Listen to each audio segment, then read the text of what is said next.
Gwaltney Group RE Results.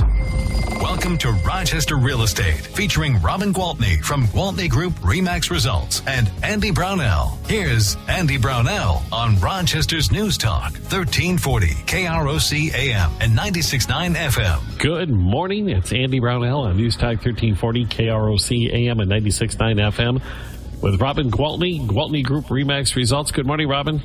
Good morning. How are you? I'm good. Good. You know, it's fun to go through the holiday season and see everybody and do all that, but it's kind of relaxing now to get past it. Do you know, I am such, and I've said this before, but I am such a wipe it clean, start over, clean slate, fresh start kind of girl. So the first of the year, the beginning of the year is always such an exciting time for me because I just love fresh new start overs. I love them.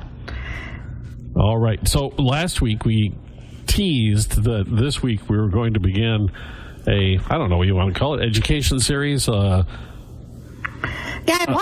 want to basically be able to guide people through the basic steps of real estate, because the things that I take for granted and I think that everybody should just know because it's what's in my blood, it's not the case. You know, other people don't know, and people want to know just what do I do? Where do I start? And it can be a kind of an intimidating thing. So I thought there's probably a lot of people out there who have made a New Year's resolution that this is the year I'm going to become a homeowner, or this is the year that I'm going to at least start the process so I know what it's going to take to buy a house. So I want to go through what that looks like. So the expectations of a buyer this week. Correct. Where do you start? Okay, so I get a lot of phone calls that say, hi, I was given your name by so-and-so, and I want to buy a house, and I don't know anything about it. Where do I start? So I say the first thing I'd like to do is just sit with you face-to-face, because I'm very much a face-to-face person, right? So come on in, and let's talk through the process. Because as you can imagine, it's not the same for every single person. It's going to be a unique, setup for everybody. So depending on what your timeline is, where you are financially, are you just now at the point where you have to start saving for the down payment, or do you already have that part? So we get together and I start to ask questions, okay?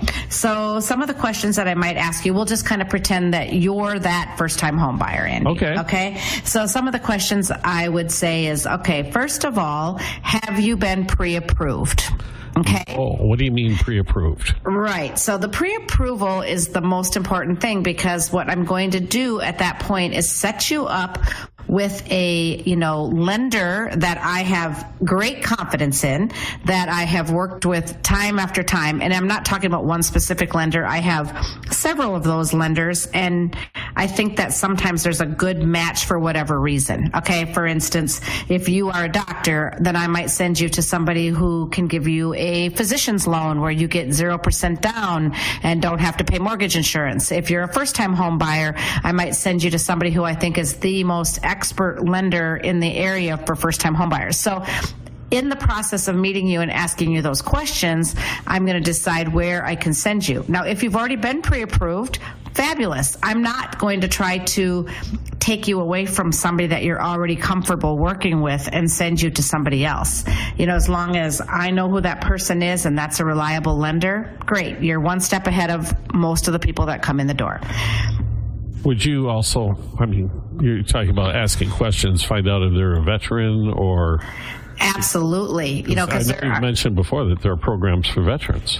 Of course. And most veterans are very aware of their VA benefits. It's a very important thing that they have earned. And again, some markets we've talked, and I don't want to get too sidetracked, but some markets that VA loan has been detrimental, but we're back to a place where people are, looking positively upon it. So anyway, we're going to figure out your pre-approval. So if you say no, I'm going to give you names of people. You're going to call them. You're going to meet with somebody, and they're going to walk through the process of what is your financial situation? Do you have some money saved up? What's your credit score? Do we need to start there and start working on getting your credit score higher so that when we do get you financed, your interest rate will be more favorable because your credit score is more favorable. Okay, so it's a process, but we just want to pay close attention so that we do it right. So in the back of your mind right now, I want you to think about this image that I always kind of go back to. If I'm climbing a mountain, I'm going to make sure I hire the best guide, okay? Because I want to make sure that I don't fall off that mountain. I want to make sure I don't starve on that mountain. I don't freeze on that mountain. So I want somebody that knows how to get me to the top successfully. So that's what I want you to think about. We're going to work together as a team of guides to get you to where you want to be. Excellent. Okay, so you're going to get that approval, and that lender is going to tell you, they're going to ask you questions like, Andy, how much are you comfortable paying a month? What are your other bills? Do you have a car payment? What are you currently paying? Are you currently paying rent? Are you living at home with your parents? How much do you have in your savings? All of those questions. And with that information, they are able to say to you quite quickly, actually, because they plug it all into a formula, I can pre-approve you for $350,000, or I can pre-approve you for $225,000, or whatever it is, so that you can comfortably afford those payments and feel good about it. Now, some people say, listen, this is what I make, this is what I have to pay, and they say, oh, we can approve you for $750,000, but I really like to travel and I want my house payment to be X per month and no more. And so that changes it to, okay, guess what? We're going to give you approval letter for $450,000 so that you're comfortable with what you're paying. So that's it. There's not a one. It's not as easy as you get pre-approved, this is how much you can spend, go. It's, are you ready to be pre-approved at this time, or do we have to start with building credit? And if you do, guess what? They tell you exactly what you have to do for that. And sometimes that's a 6-month process. Sometimes that's a 1-year process. But that lender will work with you from today until it's time to say, okay, now I can give you the pre-approval. All right. So the big part of this is communication about what you're comfortable paying each month, though, right? Absolutely. That's the key part of it. It is such a key part, because I always think about buying a house as making an investment. So if I'm your investment banker and I say, how much do you want to put into your retirement account each month? What are you comfortable putting into your kids' college fund? It's the same thing. How much are you comfortable putting into this house investment, this shelter investment? Perfect. So now they'll tell you. I've been pre-approved now. You've been pre-approved and you know how much you're pre-approved for, okay? So now you come back to me and you say, okay, Robin, I got my pre-approval letter and here we go. I'm approved for $300,000. Okay, great. We'll start the process. So I say, what is your timeline? Because if you tell me, well, I'm signed up for a lease that I cannot break and I'm there for 6 more months, it's probably not quite time to start looking for a house. Right. And I would actually know this before I send you to the lender, because we wouldn't do the credit pull and the pre-approval letter either, because they typically last for 6 months. Okay? So then you would have to do that over and get a new one at the time that you're actually ready to buy a house. Okay? So there's just lots of moving parts, but as long as you have a guide who knows what those moving parts are and how they fit together, it really is a lot less stressful than it might be sounding right now. It's actually pretty darn easy when the person on the other end knows what they're doing. And is guiding you through it. We have to take a break already, Robin. So all right. We will do that quick. We're learning about buying a home, the basics of buying a home with Robin Gwaltney, Gwaltney Group RE Results.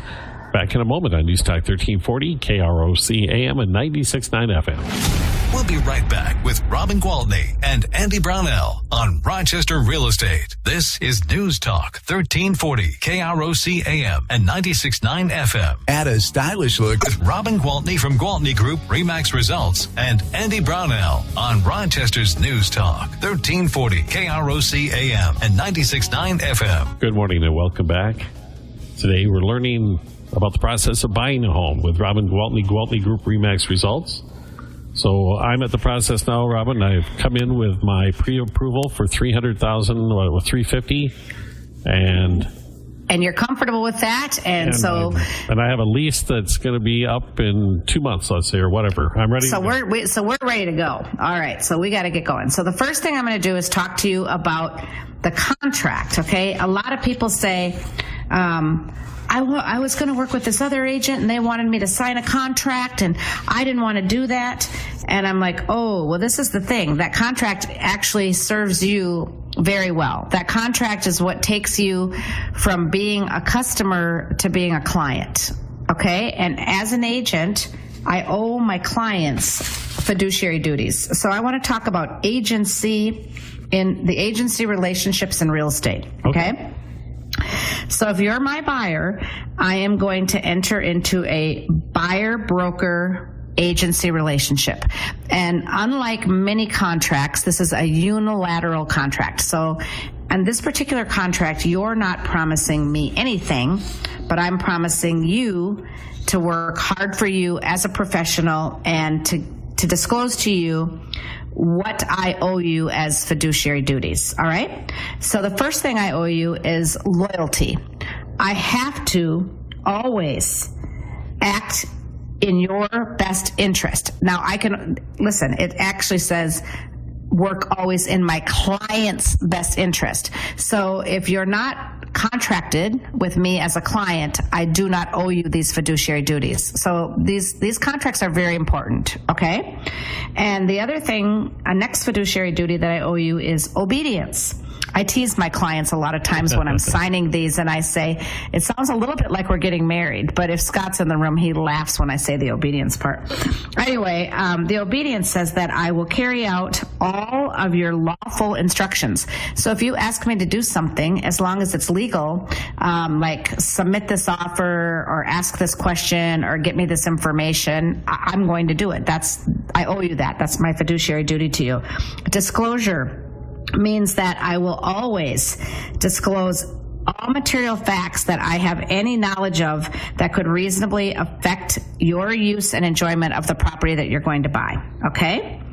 Confidentiality is another fiduciary duty that I will owe you, Andy, and that means that I will always keep your confidences unless required by law to disclose specific information.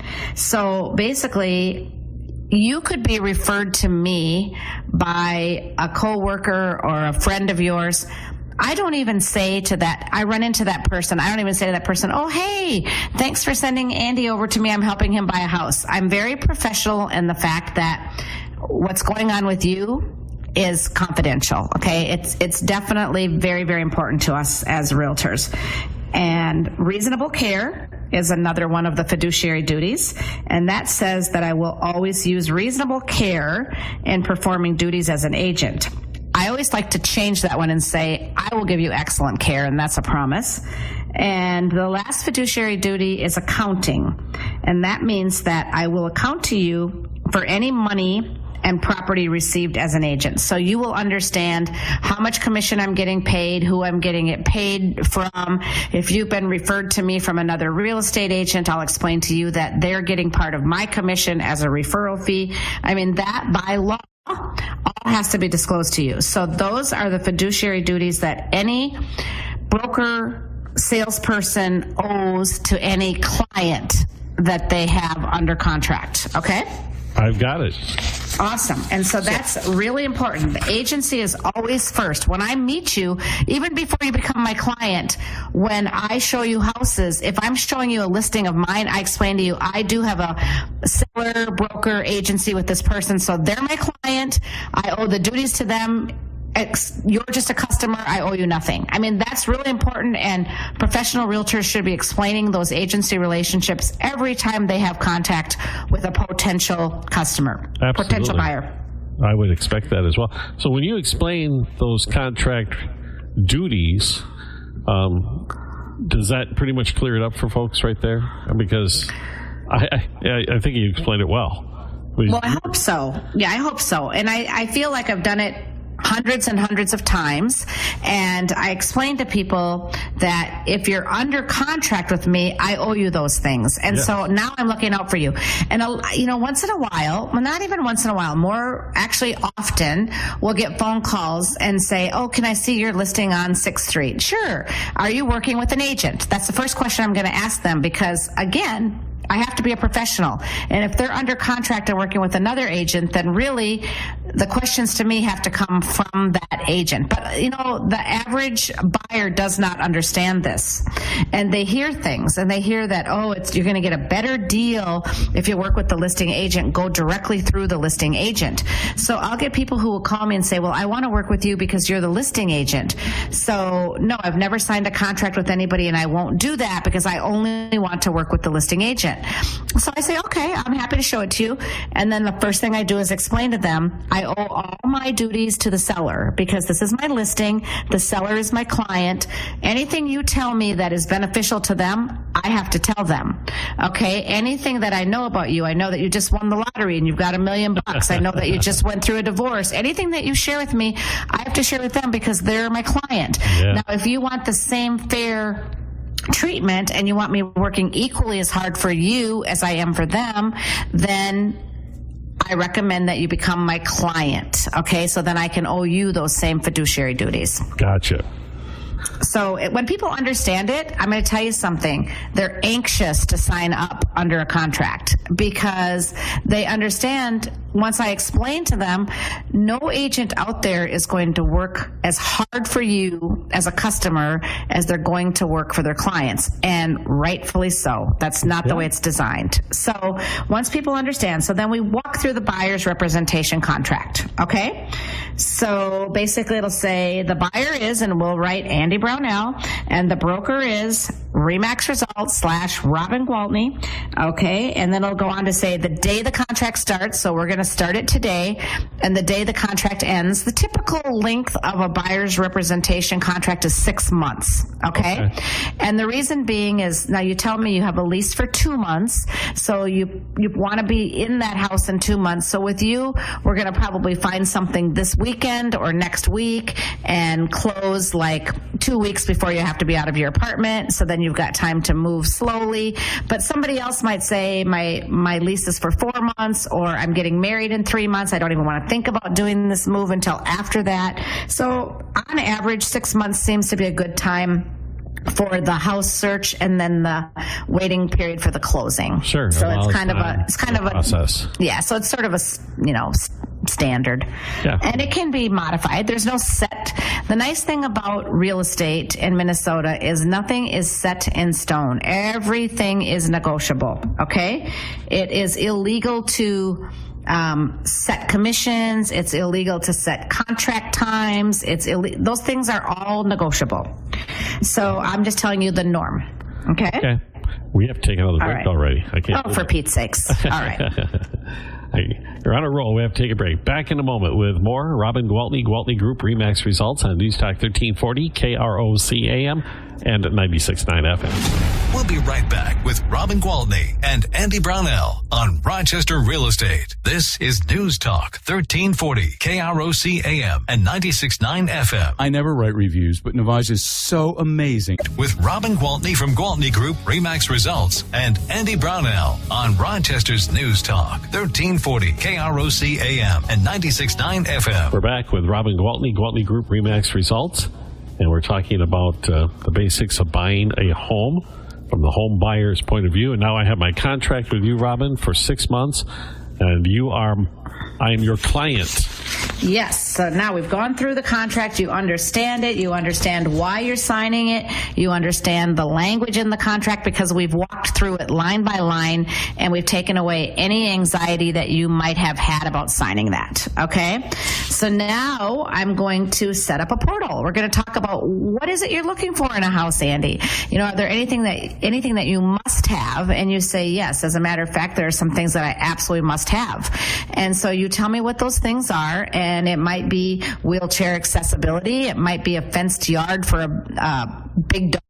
It might be garage. It might be a ginormous garage. Yeah, whatever those things are. So then I start your search and I set up a portal for you so that you don't have to spend hours a day online looking for the right houses. Instead, I've got it all in there so that the computer, as soon as a listing comes online, says, oh, this meets all of Andy's criteria. Boom, it's sent off to you. So you get it. And so you're going to get emails. And I go a little bit, like sometimes if people say, well, I really want a 3-car garage and I want this and I want that and I want that. Sometimes I say 2+ because sometimes it's an oversized garage and it could work. Sure. Now you might get it and say, Robin, I told you a 3-car garage. Yeah, you did, but this is a 1,000 square foot 2-car garage, right? Because it's got 2 single doors on it or whatever. Yeah, right. So anyway, so sometimes I'll go a little bit more broad because it's easier to get a listing emailed to you and say, yeah, no, I'm not interested in that one at all, and just delete it. And I would rather have that than, oh shoot, that one would have worked. If you went to had it so stringent, I could have seen that one, but now we missed that one. Perfect. Does that make sense? It does. Okay. Perfect. So as those emails come in, and as soon as you see something that you want to take a look at, you just text me and say, oh my gosh, I love the one you just sent me today. When can we see it? Or you call me or you email me or whatever we have decided between the two of us at our initial meeting. That is your choice of, communication. Right. Your preference. And so then it's as easy as that. You see something you're interested in and we go take a look at it. And I always tell people, I am never bothered by taking you out to show you a house. I don't care if we look at 16 houses, if we look at 40 houses.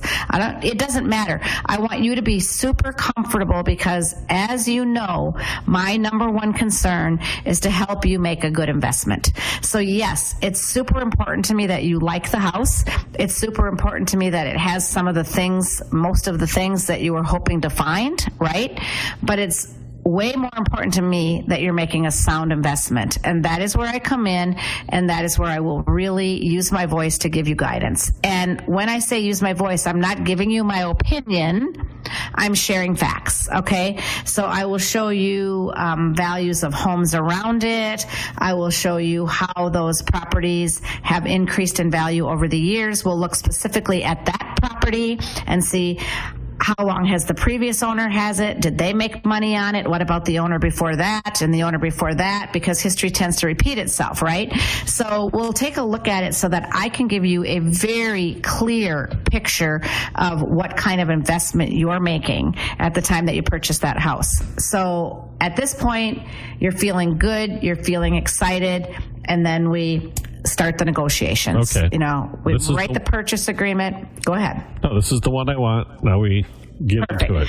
And so now I guide you. Now, let's go back to agency. There's buyer's representation, there's seller's representation, and then there's dual agency. And dual agency is the one that so many people are so afraid of because they interpret it as, if RE/MAX has the listing and RE/MAX has the buyer, it's dual agency. Anytime both transactions are happening in the state of Minnesota within the same brokerage, it's dual agency. It could be Lori Mickelson's listing, my buyer. We don't work together. We're not on the same team, but we both work for the same brokerage. So therefore, it's dual agency, okay? So it happens a lot with RE/MAX. It happens a lot. RE/MAX last year sold 32% of all transactions in our MLS. So that means 1 out of 3 was done by a RE/MAX agent. So there's a very good chance you're going to have dual agency. And that just means it's a good thing, guys. It really is, because what it means is that we're working hard for the seller and the buyer. So what we're really focused on is creating a win-win. And there is nothing better than a win-win in real estate and just in life in general. Okay, so when you've got two professionals working together to create a win-win so that at the end of the day, the sellers are very happy with what they got for the house and the buyer is very happy with the house they got for the money they paid. Boom, we've done it. Okay, and that is our ultimate goal. So we find the listing, and if it's a RE/MAX listing, I can't say, okay, if I were you, I would offer $450, because now I'm working equally as hard for the seller. Okay, so now all I can do is show you the comps, show you the CMA, give you the information, and believe me, by this time we've talked enough and we've worked enough that you're going to feel super confident in what's going on, okay? And then you simply say, okay, this is what I want to offer, Robin, and I take it, and then the person on the other side will come back with, okay, this is what the seller wants, and we work until we get a deal done, hopefully. You know, that's the ultimate goal. Right. But if it's a agency outside of RE/MAX, then I have a little different ability, because now I'm not working for the seller. I do not have the seller's best interest at heart or in mind. I only owe these fiduciary duties to the buyer, okay? So now I can say, oh my gosh, that house is way overpriced. Let's come in $50,000 less. Or, you know what? I think that house is whatever. It's been, I think we just need to move on. That one's been on the market for 360 days, and everything else in the neighborhood selling in 10. So there's a reason for that. Yeah. So, I mean, that kind of advice. So even in this explanation, it might sound to people like, oh, it is kind of a disadvantage to have dual agency. But trust me when I tell you it's not. Last year, 87% of my transactions were dual agency, and they are always, in my opinion, really easy and smooth transactions. So when it's done right, and we definitely do it right, dual agency is definitely a good thing. But, you know, anytime you are working with anyone under contract, you just need to understand what they owe you, what you owe them, what this contract actually says, how is it explained. So make sure that whoever you're working with is walking through this paperwork with you line by line and explaining. I mean, there's nothing that makes me more anxious when I hear people say, here, just sign here, sign here, sign. Oh my gosh, no. So at that initial meeting, I'm already giving you a purchase agreement and saying, we haven't even looked at a house yet, Andy, but I want you to start looking through this purchase agreement and reading through it. So if there's anything that really confuses you, I want you to specifically point that out so I can explain to you what that means. So when it comes time for you and I to sit down and write your actual purchase agreement, you'll know what to expect. Awesome. I can't believe it. We're out of time already. Oh my gosh. Okay, well, maybe my next segment will have to be part 2 of buying a house. There's nothing wrong with that. That's for sure. There's still a lot to this process. There certainly is. Certainly is. Well, I look forward to that when we chat again next week. How do we get a hold of you in the meantime, Robin? If we have Absolutely. Anytime. Please call me on my cell phone, 507-259-4926. Excellent. Robin Gwaltney with Gwaltney Group RE/MAX Results on News Talk 1340 KROC AM and